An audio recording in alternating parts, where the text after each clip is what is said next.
Hello students, welcome to the Sapna's Homeschooling YouTube channel, and today we are going to solve 2.2 Helen Keller and Annie Sullivan lessons English workshop. नमस्कार विद्यार्थ्यांनो, आपण आता 9th standard इंग्लिशचा 2.2 जो lesson आहे त्याचा English workshop सोडवतोय.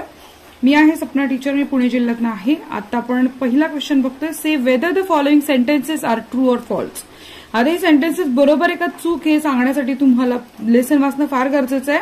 त्याचा सुद्धा व्हिडिओ मी केलाय, नसेल बघितला तर बघून घ्या. First आहे, the most important day in Helen Keller's life was when her teacher came to her. हे सेंटेन्स ट्रू आहे. Second, when young Helen stretched out her hand, her mother took it. तर हे सेंटेन्स फॉल्स आहे. तर जे टीचरनं तिचा हात hold केला होता. थर्ड आहे, young Helen learned to spell many words without understanding them. True. Fourth sentence, one day young Helen understood that everything has a name. True. Question E आहे, young Helen did not try to put the pieces of the doll together. True sentence आहे. आणि F आहे, young Helen felt sorry that she had broken the doll. हे पण true sentence आहे. Next question आहे, listen carefully and classify the following into one and many. One and many म्हणजे काय? One म्हणजे एक आणि मेनी म्हणजे अनेक. आता दिवस हा काय? डे हा एक आहे आणि कंट्रास्ट विरोधाभास, टीचर, लाईव्स, मंथ्स, इयर्स, अनेकांसाठी आपण मेनी वापरणार, एकासाठी वन. अशा प्रकारे आपण गटामध्ये विभागणी केली आहे. वन मध्ये येणार आहे day, afternoon, teacher, porch, face, अँगर, बिटरनेस, स्ट्रगल, शिफ्ट आणि डार्कनेस. आणि मेनी मध्ये येणार आहे contrast, lives, months, years, signs, fingers, leaves, blossoms आणि वीक्स.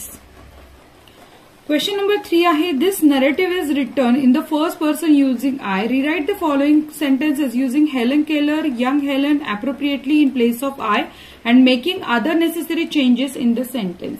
नरेटिव्ह म्हणजे काय? आता ही जे कथानक सांगितलेलं आहे ना, तर ती कथाकथन स्वतः तिनं सांगितलं, त्यामुळे आय हा प्रत्येक ठिकाणी आलेला आहे. पण आपल्याला आयच्या ऐवजी काय वापरायचंय? हेलन केलर किंवा यंग हेलन वापरायचं. त्याप्रमाणे पुढच्या वाक्यात सुद्धा बदल होतील, ते बदल आपण इथे लिहायचे. पहिलं सेंटेन्स आहे, I did not know what the future held of Marvel or surprise for me. आता आय होतं म्हणून इथे मी आलेला आहे. पण जेव्हा आपण young Helen did not know what the future held of Marvel or surprise for her, कारण इथे ती बोलत नाहीये, तर दुसरं कोणीतरी यंग हेलन बद्दल बोलतंय म्हणून इथे हर येणार आहे. पुढचं सेंटेन्स आहे बी, the morning after my teacher came, she led me into her room and gave me a doll. The sentence is, the morning after Helen Keller's teacher came, she led her into her room and gave her a doll. येते का लक्षात? जेव्हा दुसरा आपल्याबद्दल लिहित असतो त्यावेळेस येणारे प्रोनाउन्स बदलतात आणि स्वतः जेव्हा लिहितो त्यावेळेसचे प्रोनाउन बदलतात. त्यातला फरक लक्षात घ्या. सेंटेन्स सी आहे, on entering the door I remembered the doll I had broken. आता इथे on entering the door Helen Keller remembered the doll she had broken. तिनं ती मोडली होती ना. D, then my eyes filled with tears for I realised what I had done and for the first time I felt repentance and sorrow. Then मायच्या ऐवजी her येणार, her eyes filled with tears for Helen, आयच्या ऐवजी Helen Keller realised what she had done and for the first time she felt repentance and sorrow. Question 4 आहे, read the following sentences and frame at least 2 relevant questions on each. आता आपल्याला इथे काय त्याला सांगितलंय की I was like that ship before my education began. Okay, याच्यावर question आपल्याला विचारायचं who, what, when न. Example, who was like that ship before her education began. म्हणजे एक वाक्य दिलंय, त्या वाक्याला अनुसरून आपल्याला ऍटलीस्ट 2 प्रश्न विचारायचे आणि ते प्रश्न विचारल्यानंतर आपल्याला त्याचं उत्तर पण तिथे मिळालं पाहिजे. जसं त्यांनी म्हटलंय की हु वॉज लाईक दॅट, तर आय वॉज लाईक दॅट, तर मिळालं ना उत्तर तुम्हाला.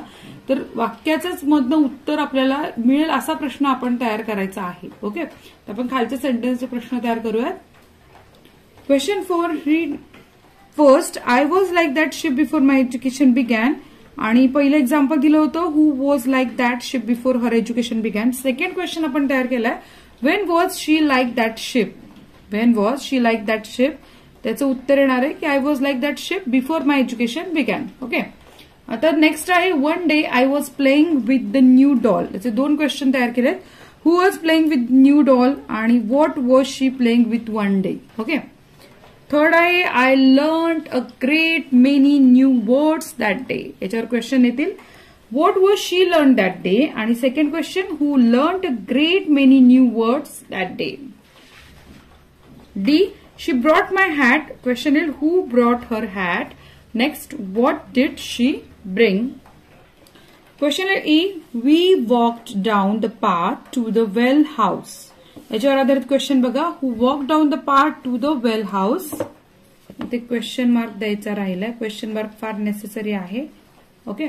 आणि पुढे where did they walk? Next F. That living word awakened my soul. याच्यावर क्वेश्चन येईल what did awaken her soul आणि next येईल question who awakened my soul. Question number 5. Write about your own experience. Do you remember an occasion when you did something successfully for the first time? Write about it in short 10 to 12 lines. Prepare an outline of your composition before you write it. आपल्याला काय करायचंय, आपल्याला एक composition तयार करायचंय आपल्या स्वतःच्या अनुभवावर आधारित, पण त्याच्या अगोदर त्याची एक आउटलाईन तयार करायची आहे. सगळ्यात पहिले आउटलाईन लिहून घ्या. आउटलाईन आहे solo piano performance dash nervous dash scared took a deep breath dash performed received a loud applause dash happy dash felt confident. Okay, आता आपण कंप्लीट करूयात हा. I had performed a solo piano recital for the school annual day function. I was very nervous and scared as this was the first time I was playing for an audience. I was sweating profusely and my hands were sweaty. I took my place at the piano and looked at the audience. I took a deep breath and closed my eyes and began playing. There was a loud applause from the audience and I stood and took a bow. Now I feel very confident about performing in front of a crowd.